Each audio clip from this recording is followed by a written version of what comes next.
Match শেষ, সাইফুদ্দিনের বলে সঞ্জয় আর ক্যাচটা ধরলেন মাহমুদুল্লাহ রিয়াদ। উল্লাসে মেতে উঠতে চাইলেন সাইফুদ্দিন। পরক্ষণেই কি মনে করে দৌড়ে ছুটে এলেন মাশরাফির কাছে। বিদায়ী অভিনন্দনটা জানালেন সাইফ। দৌড়ে এলেন সাকিব ও মিরাজ, আলিঙ্গনাবদ্ধ করলেন মাশরাফিকে। মাথার টুপিটা কপালের উপর আরও টেনে ধরে সতীর্থদের বিদায়ী সম্ভাষণ গ্রহণ করছিলেন অধিনায়ক।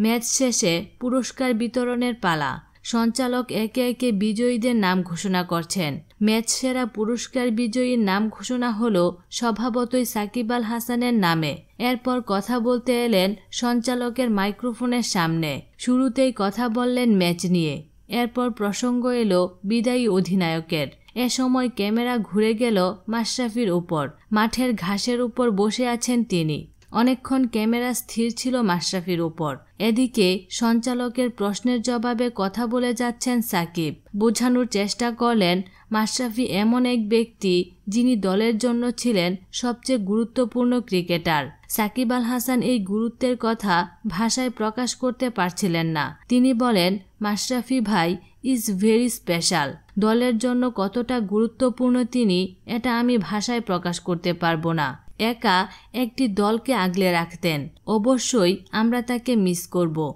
টি-20 থেকে অবসর নিয়েছেন মাশরাফি, কিন্তু ওয়ানডেতে তো খেলে যাবেন। সাকিবের প্রত্যাশা মাশরাফির নেতৃত্বে ওয়ানডেতেও আরও অনেক দূর এগিয়ে যাবে বাংলাদেশ। সাকিব বলেন, ওয়ানডে দলেও তিনি সবসময় বিশাল একটি প্রভাব নিয়ে খেলবেন। দলকে এগিয়ে নিয়ে যাওয়ার চেষ্টা করবেন। আমি ব্যক্তিগতভাবে তার সাফল্য কামনা করব। খেলাধুলা ও বিনোদন জগতের নিত্য নতুন খবরাখবর জানতে আমাদের চ্যানেলটিতে সাবস্ক্রাইব করার জন্য আপনাকে আন্তরিক ধন্যবাদ।